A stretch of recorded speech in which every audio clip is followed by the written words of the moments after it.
I've lived through a lot of successes, but also through a lot of nightmares, because very often we discover that there is an experiment with the paywall running which we were not aware of. That it's very easy to get addicted to this revenue boosts that you are getting every month or every few months, depending on the frequency. Welcome to the Mobile UA Show. Today's episode is a part of our series Intelligent Artifice, a deep dive on how AI is transforming performance marketing. Since 2018 and over 250 plus episodes, we've been deconstructing how the best performance marketers actually win. Every week, I sit down with the operators shaping it, or we tear about the ad systems behind the highest performing advertisers in the world. I'm Shamant Rao, founder of Rocket Ship HQ. Let's get into it. Our guest today is Ekaterina Gamsriegler. Ekaterina is a marketing and she helps B2C startups and scale-ups build sustainable growth strategies. Most recently, she was head of marketing and growth at MyGroove, which is Red Bull's app, and before that, head of marketing and growth at Mimo, a coding education app. I thought this would make for a great episode because a lot of people talk about growth in silos and as hacks, but very few people connect the dots across the entire funnel with all interdependencies in the way that Ekaterina does. A lot of gems in this episode, including why churn can quietly undo your best acquisition months, how to run experiments without losing the sight of long-term LTV, why discounting can be dangerous, how to have honest cross-team conversations, and much, much more. I'm excited to welcome Ekaterina Gamsriegler to Intelligent Artifice. Ekaterina, welcome and welcome back to the show. Yeah, it's great to be back. Thanks, Shamant. Yeah, certainly I've followed a lot of your work for a very long time, been very impressed by both how clearly you've taught, but also how you have actually made meaningful differences to the products you have worked on. Also, just when I talk to you, you also talk a lot about some of the trade-offs and scenarios rather than just hacks, which I'm truly impressed by. So, what's your brief answer when somebody's asking you, what do you do as a growth lead? Yeah, the answer has been evolving over the last years, but I think now, even though I still struggle with putting myself into a certain box, I would say that I optimize the whole chain. I optimize the systems end to end and making sure that the revenue or the investment that we do on top actually exits also at the bottom. So yeah, hacks and busy work might not exactly be my most favorite things. For me, it's about pursuing a diverse set of bets which are more likely with higher level of confidence going to make an impact than not. And yeah, optimizing the whole chain from acquisition to renewals and making sure that it works. And they are all interdependent and they all involve humans. It's not like it's a math puzzle. And you talked about some of the interconnectedness between a lot of these pieces in the past, and also when we were preparing for this call. Talk to me about how and why it's important to think about this as an interconnected system. And also, was there a moment when you actually saw the whole picture of the interconnectedness between all of these pieces? Yeah, I think the reason why I switched to, again, a bit out of the box thinking when it comes to compared to just working on acquisition or marketing, on which I've spent the first decade of my career. I think about 4 or 5 years ago, I thinking started changing a lot because I've lived through a lot of successes, but also through a lot of nightmares, which might be familiar to so many people working in growth, especially on the marketing and acquisition side.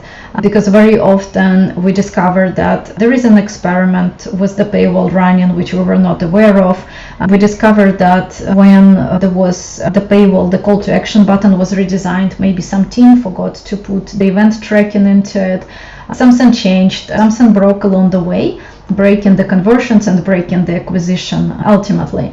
So this is where 4 or 5 years ago I also was launching my own course I was starting to consult a bit, like with a few clients, smaller clients here and there.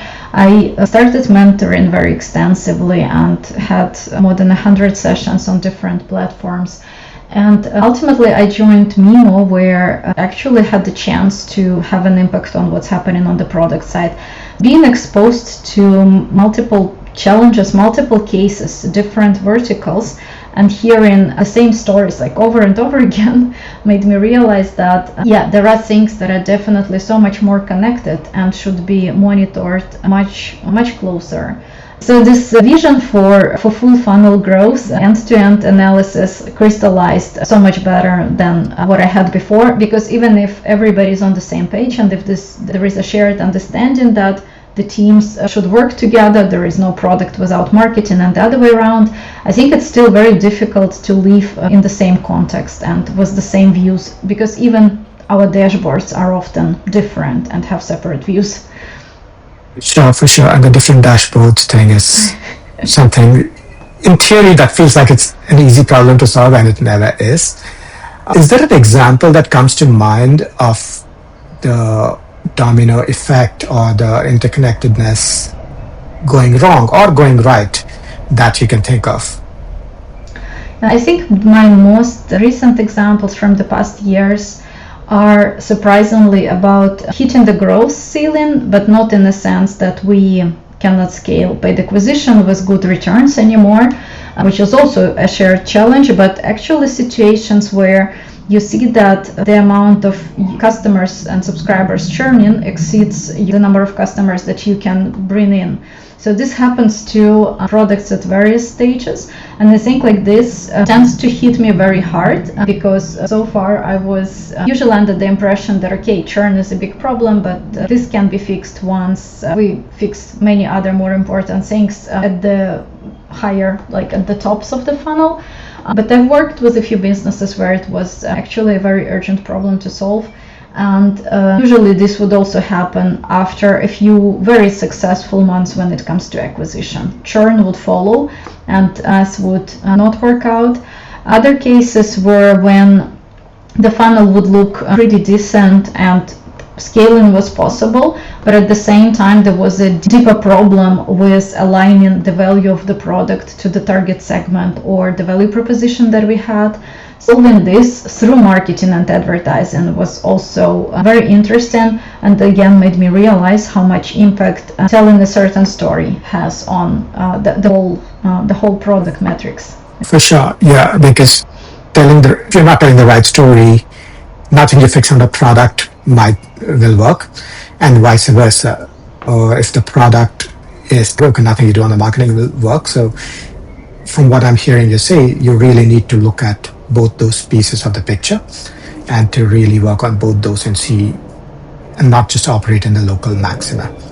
Yeah, exactly, yeah. Yeah, and you also talked about how you typically have a scorecard for every experiment that you run. Can you walk us through what that scorecard looks like in practice when you're trying to ship a new feature, paywall, concepts, anything at all? When I joined Mimo, I really liked the concept of, not the concept, but the format of pitches that we had for pitching literally any experiment or any feature, any new advertising creative concept, which everybody had access to, which was very transparent and everybody could contribute. This originally was from the book called Upwork, I think, by Basecamp. And it has a lot of many more valuable artifacts in it.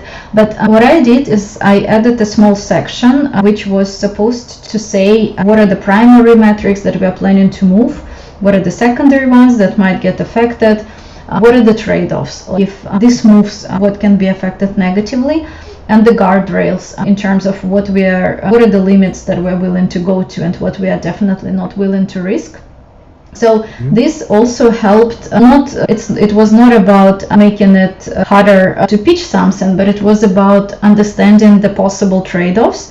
And I personally find this exercise very valuable for everyone, because over time, I think if you are a good product manager, if you're a good growth professional, you also know many ways of how to manipulate a certain metric. And I also think over time, the teams, companies, people on the teams can really find ways to start abusing different metrics, which might happen for various reasons. But I think that this exercise makes it very valuable because it helps you truly understand what are you trying to move at the expense of what, and what might get affected along the way down the funnel. Like, for example, it makes it, setting the guardrails is also making it much harder to manipulate the narrative after.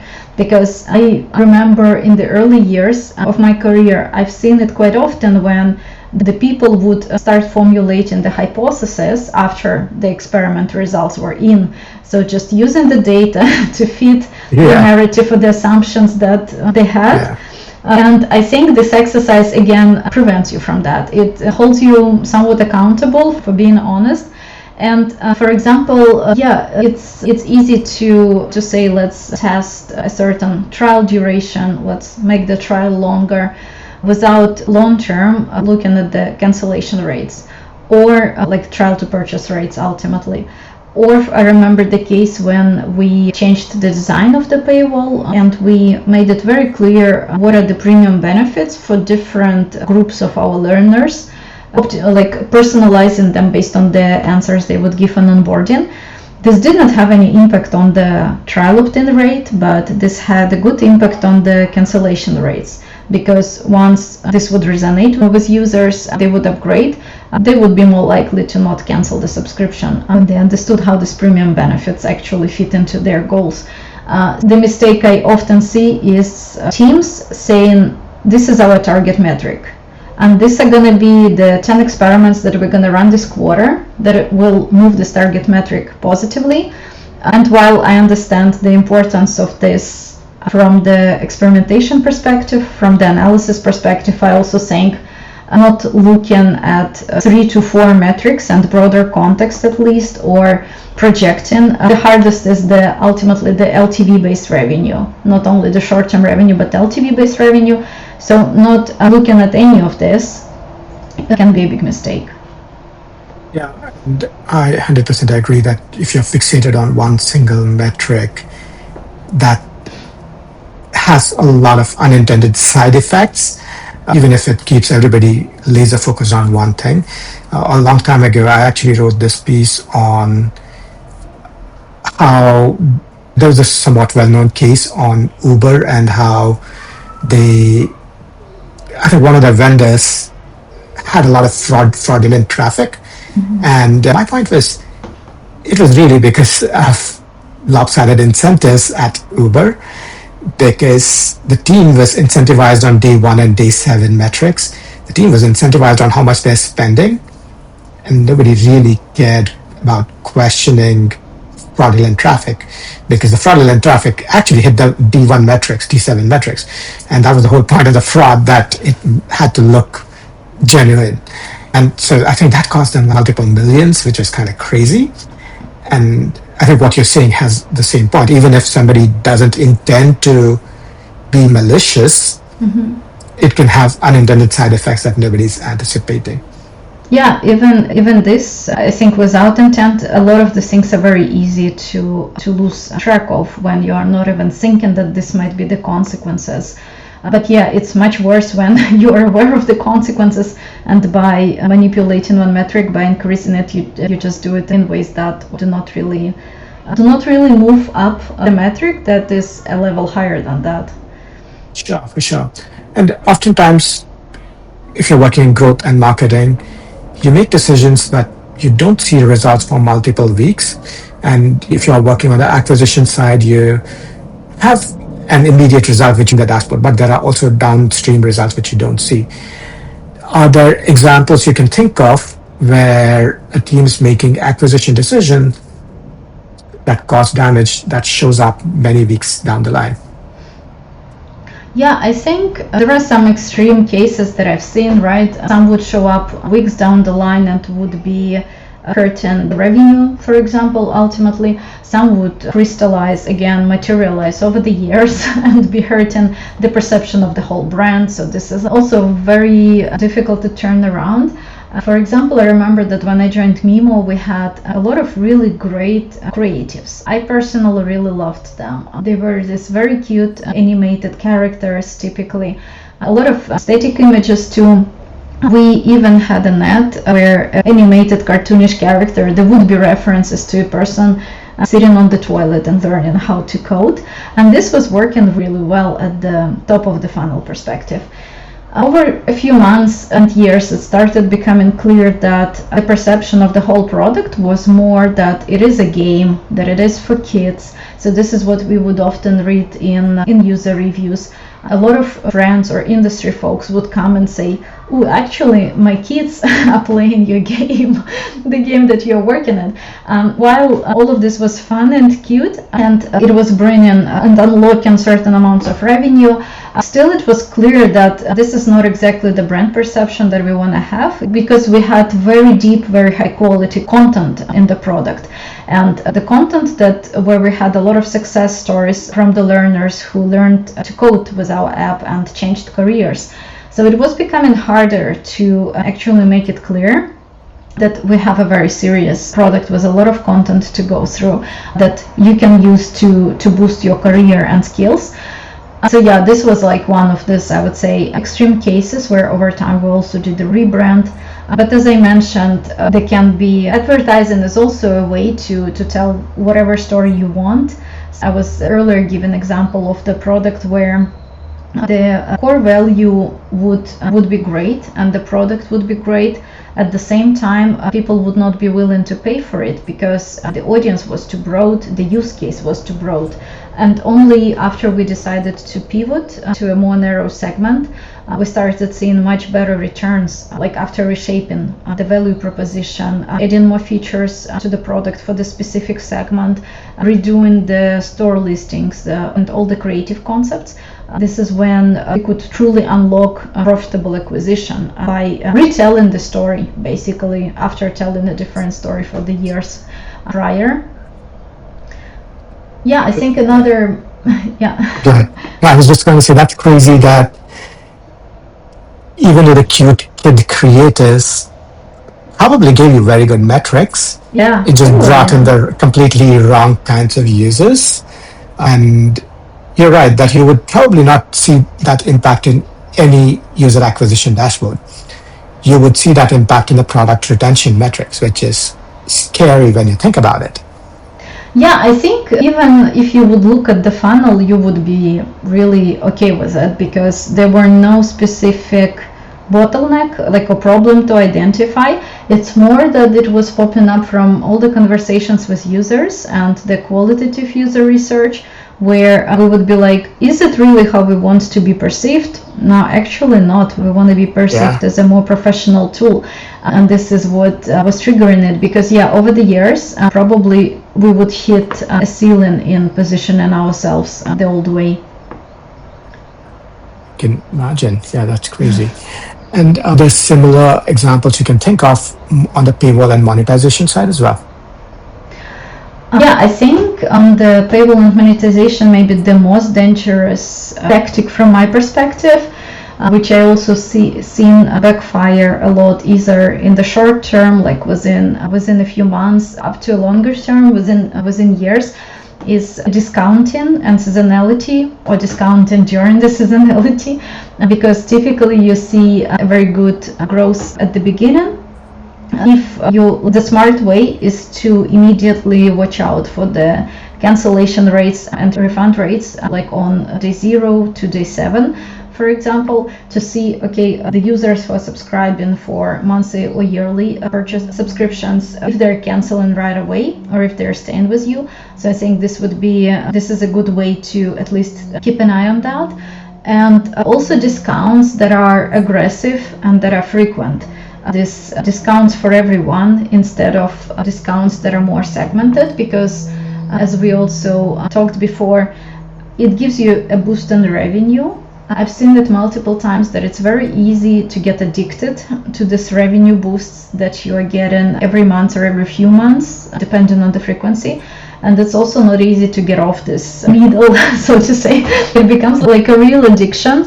It's not that easy to revert this trend. So overall, discounting, whether it's about making sure that people are not canceling right away, or this is not negatively affecting your lifetime value in the long run, and the way you structure your growth engines, I think this is very important to watch out for. Also, I think also an interesting question is, how do you do discounts? Do you offer the discount that stays for multiple renewal periods, or do you offer it once and then you charge the full price? I'm actually curious, how do you usually do it, or do you have a take on that? Yeah, transparently, while I'm not involved directly on the product side, I have partnered with different folks. There's at least a couple of products we've worked with where we said we want to give discounts, we want users to perceive us as the Walmart because that is a retention lever. Mm-hmm. Every time we offer a discount, people will come back. It's effectively CRM for us, right? And they've been very intentional about it, and it has actually worked well.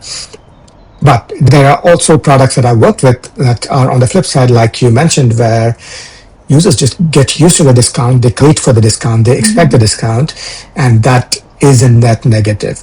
I've certainly seen both those extremes, and I definitely understand that it's a challenge if you just treat the discount as a short-term fix. Yeah, and I've also been dealing and working with different teams that have different attitudes to that. I think there are teams that think we don't need to do discounts at all because our product is great. And if we do it, we will offer it once and then we will renew at the full price.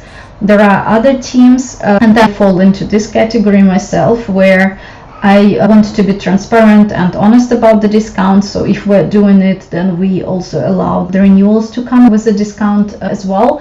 And I overall see that this approach tends to bring more of the recurring revenue. But there are so many, maybe what I'm trying to say, there are so many elements to it. So there is ethics, there is the perception in the team about how it should be done. Then there is the risk of getting dependent on it. There is a risk of cannibalizing your revenue, or maybe testing if it brings more recurring revenue in the long run and what impact on LTV it ultimately has. So yeah, lots of things to consider, even if it's just a very simple promo campaign where you give 50% off. Yeah. And it also makes me think, so with a lot of growth problems can often just be team dynamic problems. As much as they are understanding users, you have to manage dynamics within your team.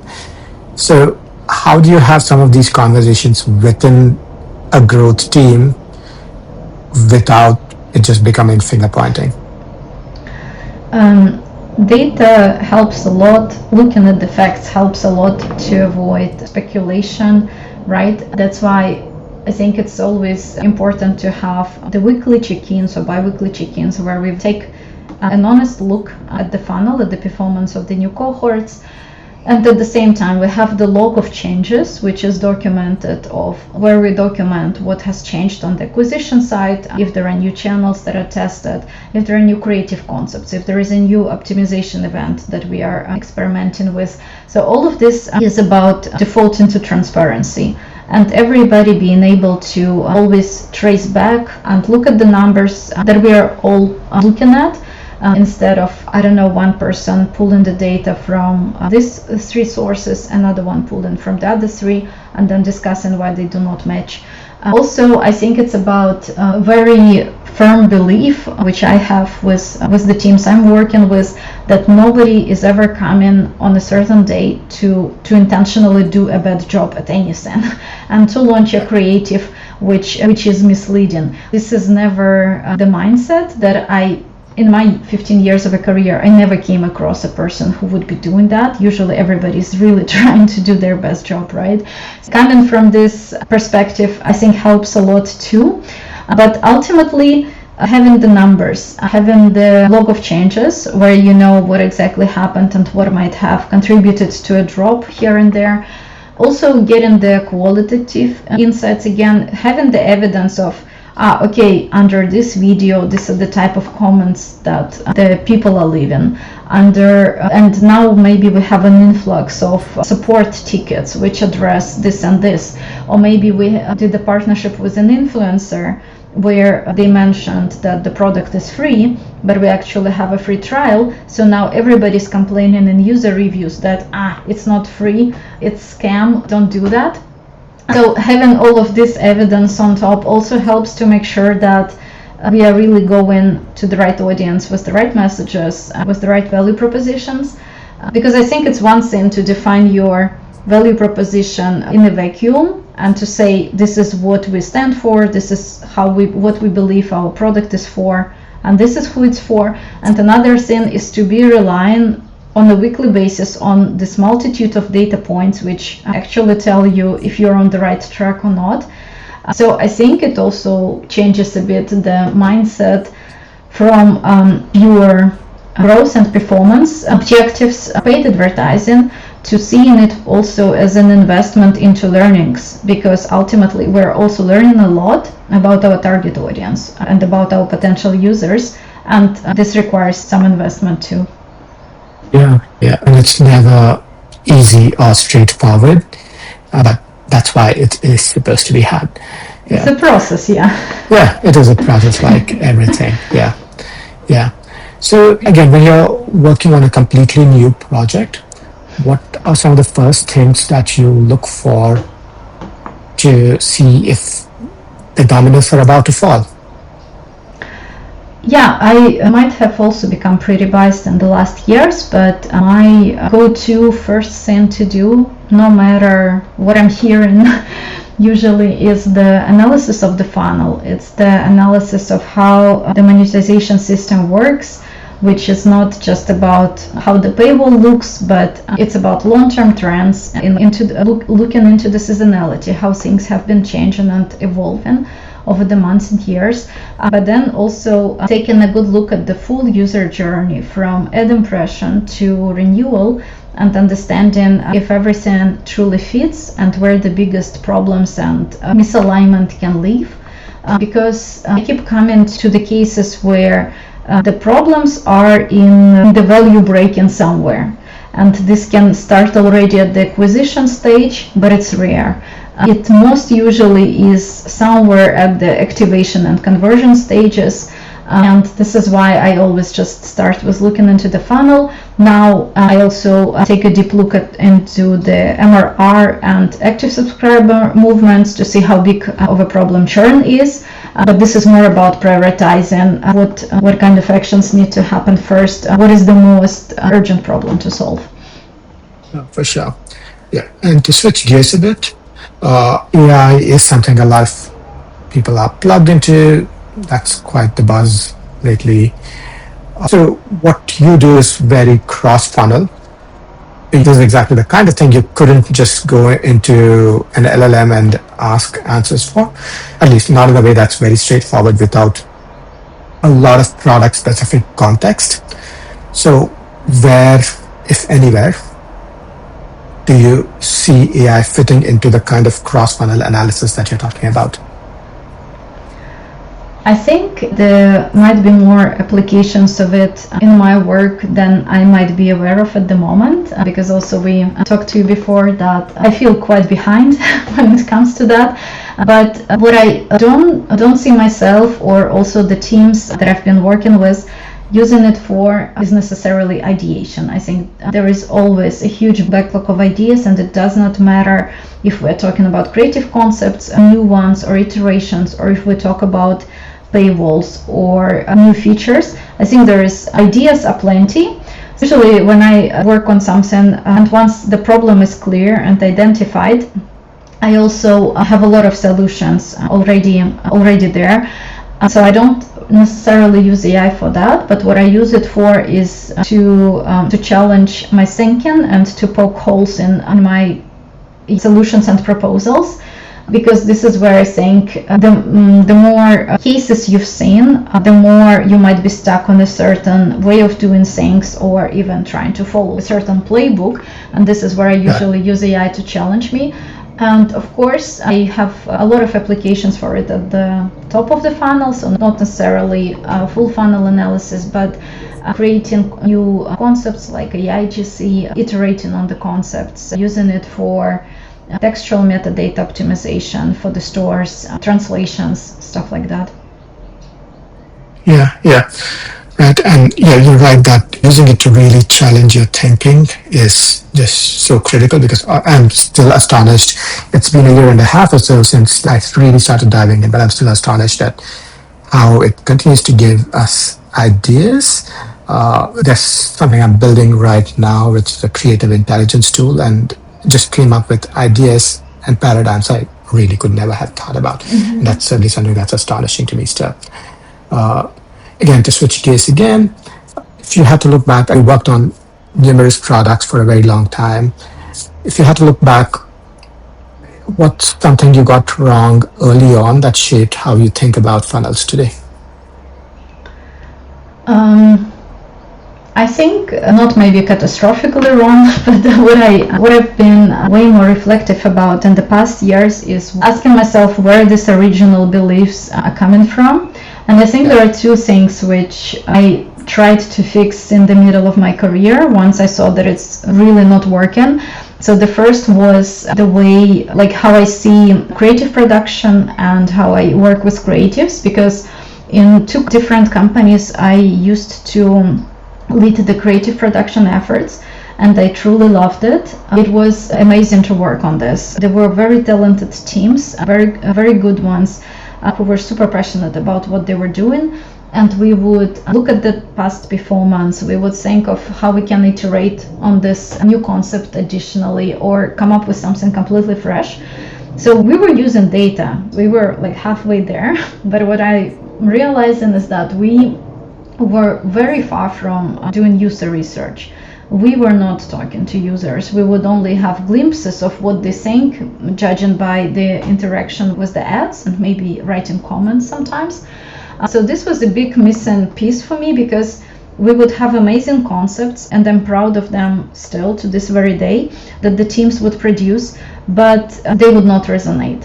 Using the user research for creative production has become for me a must in the past years, and also a similar attitude to data, because for the first half of my career I was often ending up in companies where I would look at the dashboards, analyze everything, but still not necessarily go too deep into are these assumptions true that we had. And I remember one of the extreme cases was when we were experimenting a lot with driving more users to the yearly plan. We would also try to do everything to get more of the yearly purchases in, before we realized that the lifetime value of the monthly plan was actually higher than of the yearly plan, which happens sometimes apparently, but taking somebody's word for granted and just operating with these assumptions for months and years, this is when I figured, okay, I also need to get better at data analysis. I need to be able to query everything myself, to double check everything if needed.